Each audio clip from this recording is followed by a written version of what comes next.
Hello, I'm Lauren, that awkward plant girl. Welcome back to my channel. It's so good to see you guys. Thank you guys for popping in. Today I have a lot of different stuff to do. I've got a lot of plant mail.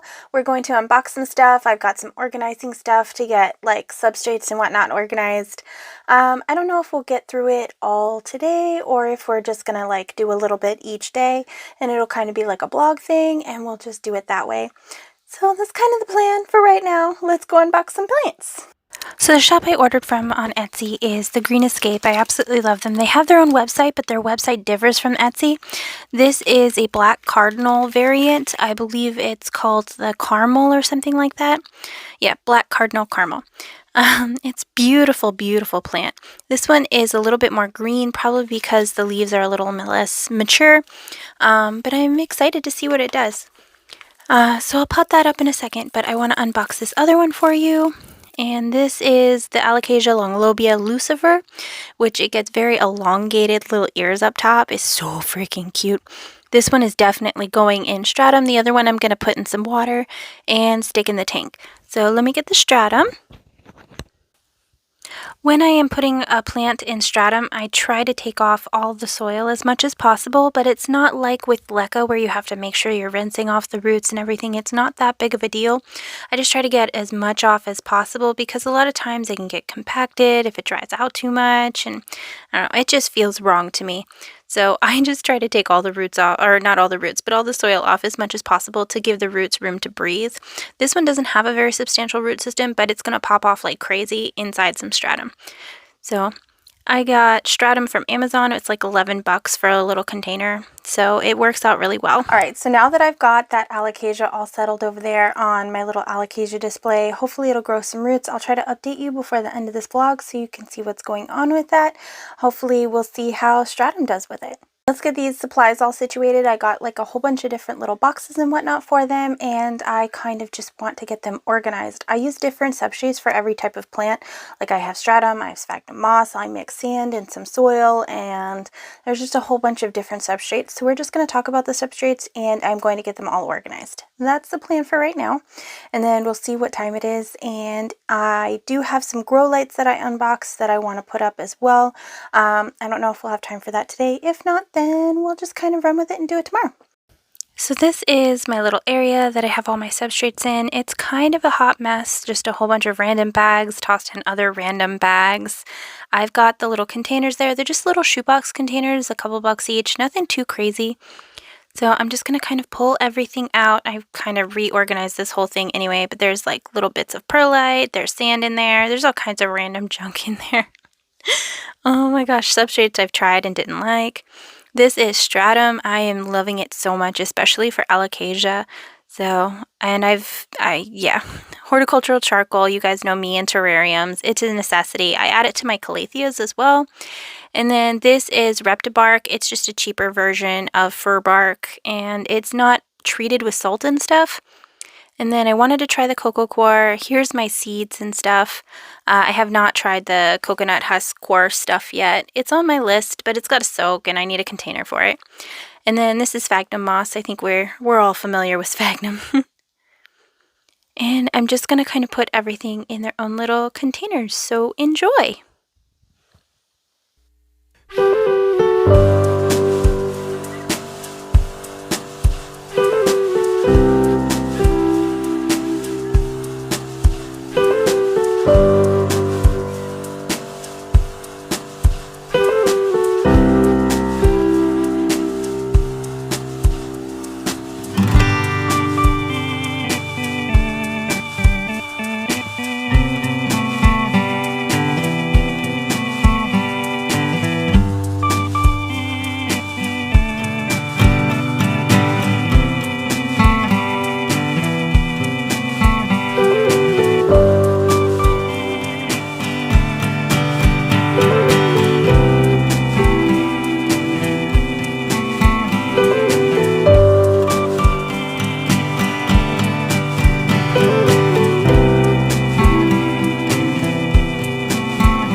So I did get these little plastic scoops. It's 2 for $1.25 at the dollar store. I like the fact that they're blue and shiny and pretty, and they make me feel happy to use them.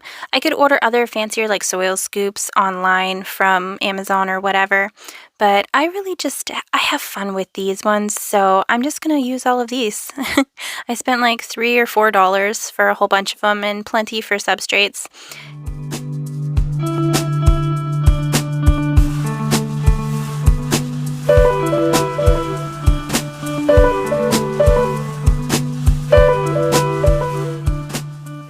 And here it is. It's all organized so much better.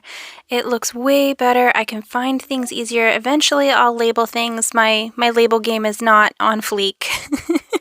It's lacking horribly, but I did remove the sticker, the Sterilite sticker from that one container. It made me feel a little bit better. But yeah, I mean, some shoe boxes. This is my normal soil mix for aeroids. I need to mix up some more, or I might just use that and then fill this with perlite. Not sure. I've got to get another box for the coconut husk stuff and soak that and see. Maybe I'll get another one of those. Something that'll fit there. I'll figure it out. I've got two big bags of perlite as well that I've got to fit in here somewhere, but I'm out of containers and this is it. So I am so excited that I finally got those all situated. Now I can just go and mix up my substrates without having to like have a whole bunch of packages everywhere, and I can just unbox and dump the substrates exactly where I need. I do want to get a bigger one for perlite. It's another project for another day, but I'm glad that I have the different ones all taken care of today, and maybe we can mix up some substrates later for the alocasia. I definitely got a lot of repotting to do, so we will definitely have it come in handy soon, especially with spring coming and everything is going to be pushing out new growth, and then we're just going to need to get a lot of stuff done. So having it organized now is really going to help. I don't have time today to get the lights situated, so I'm going to get back to you tomorrow with that. See you in a few. Good morning! Today we are going to be replacing these bar lights on my bookshelves with some other bar lights that I've ordered. I want to get them in rows of 5 instead of just 2, and another set of 2, and then an extra 1, and I just kind of want to streamline the process. So that's kind of the plan today, and I've been putting it off for a little bit now because I don't want to have to take everything apart and have to do it all again. But that's what we've got to do to make this work and just to set it all up on a timer and whatnot. So that's the plan for today. Let's get into it. The hardest part of this is going to be hiding all of the cords. I have 3 separate bookshelves with 5 shelves each, and I'm just going to have to squeeze the cords behind every single one and try to put the lights in there. The next thing that I have to worry about is getting everything off of all of the shelves as well. These ones I cannot move the shelves, like the bookshelves are actually attached to the walls. So I cannot move them out. I've just got to move everything on them and just kind of try to squeeze everything and make it work. So it's going to be very, very interesting process. I will keep you updated as I go.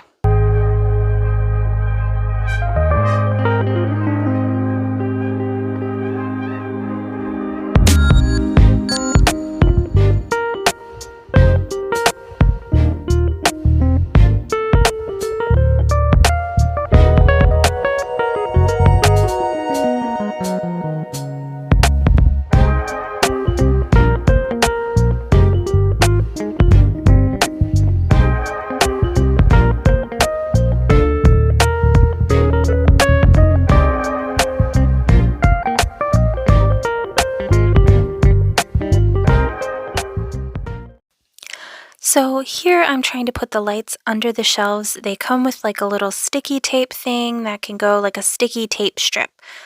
Similar to command hooks, but not as good of quality.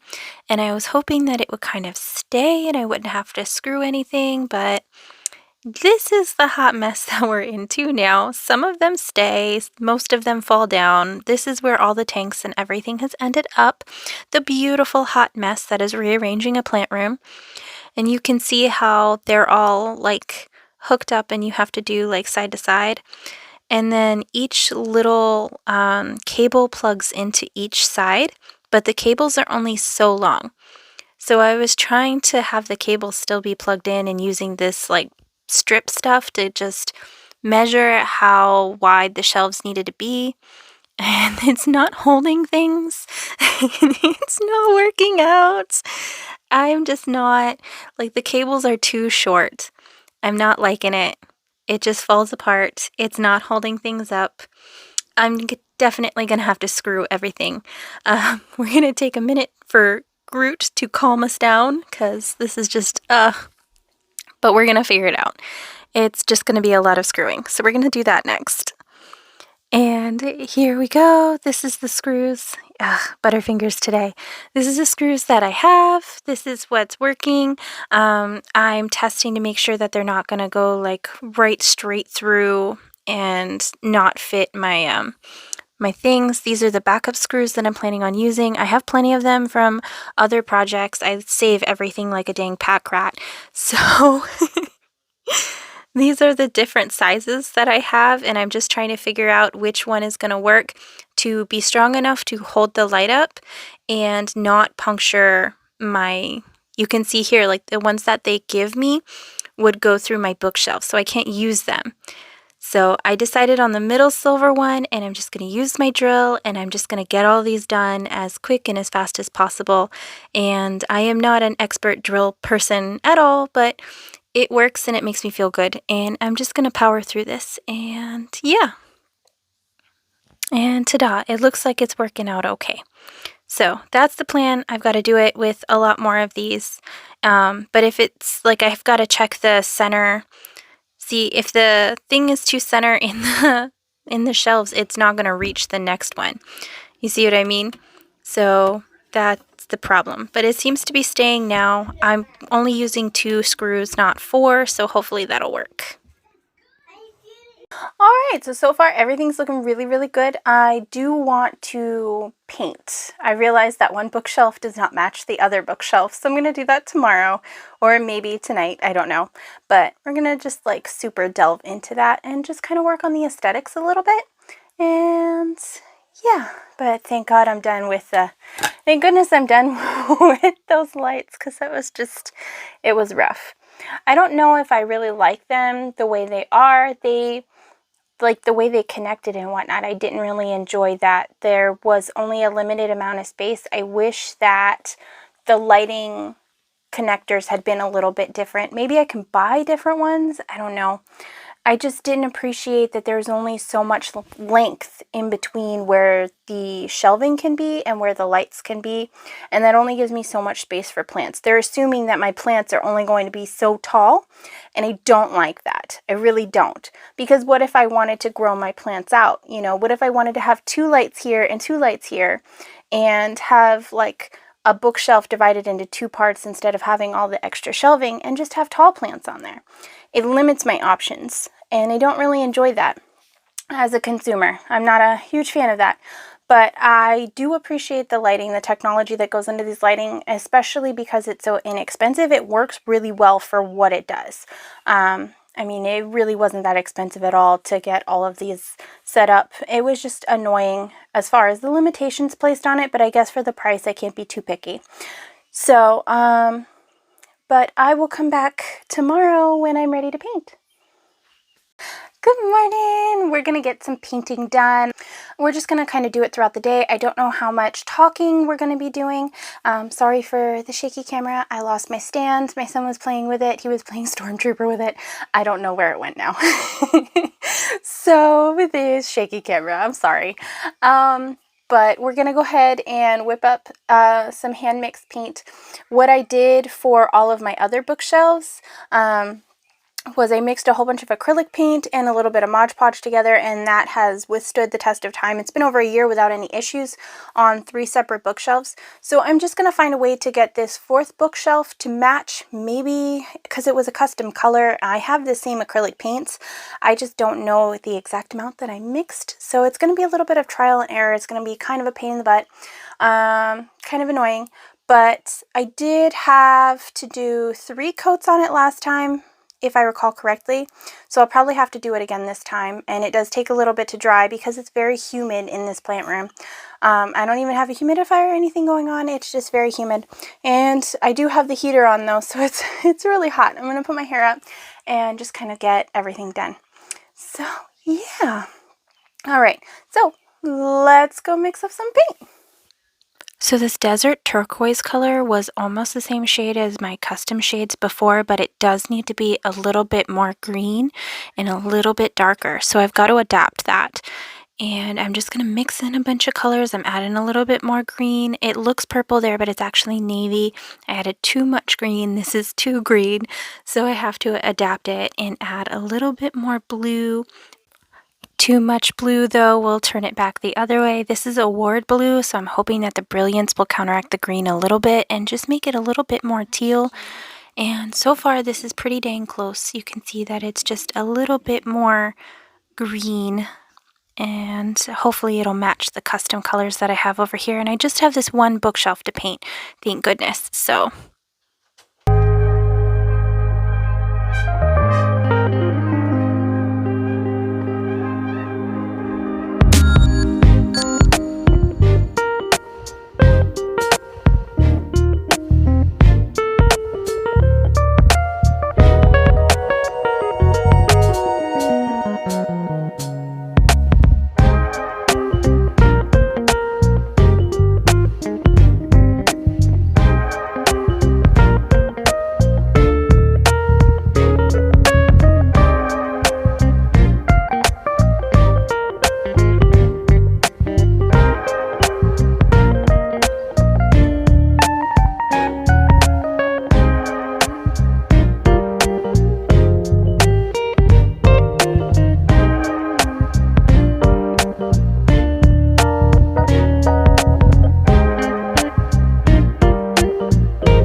all of that, and this is what it looks like after just one, but you can see with a second coat it makes a huge difference, and I think once it dries it'll end up being pretty close to the same color, and that's the hope. I'm thinking it's probably going to be 2 more coats, and it's looking pretty good, and we'll let you know. Alright, so this is what it's looking like. I kind of feel like I need to do another coat over the original one now, but I've got kids home from spring break and they're all kinds of crazy. Oh my gosh. I did finish painting these and I got them all done. I'm very excited about it. I feel that it makes a huge difference. It really does, whether lit or not lit. It really does make a big difference. I do want to paint the black part of these gold eventually, but I've got to get more paint to be able to do that. I'm going to go chase some crazy children. Thank you so much for watching. I'll see you in the next one. Bye! Okay, so it's actually been a few weeks and I wanted to update you. This is that black cardinal caramel, and I know it's not the best light. It's nighttime now, but it's doing pretty good. I ended up putting it in moss after acclimating it in water a little bit. It's doing pretty good. And then it's got a whole new little root thing going on down there. So I'm pretty excited to see what this does. Yeah, we're going to be cleaning out the tank that it's been sitting in. It's been sitting in my little recovery tank, one of my first terrariums ever that's just kind of become a landing zone. It's doing really well though, so I wanted to update you guys on that. Then this is that Longlobium lucifer still in the stratum. I actually need to give it a little bit more water. And it lost those 2 original leaves and it's pushed out this other leaf. So that's doing well as well. It's such a pretty plant. I'm really thrilled with it. I can't wait for it to get bigger and even more mature. It's got these extra lobes on it, kind of like a Alocasia dragon's breath, but it's all green instead of that silver. But it's all green instead of that silver, so pretty thrilled with it. Overall, just kind of wanted to update you on both of those plants. I gotta put them back where they go now, but thank you so much for sticking around.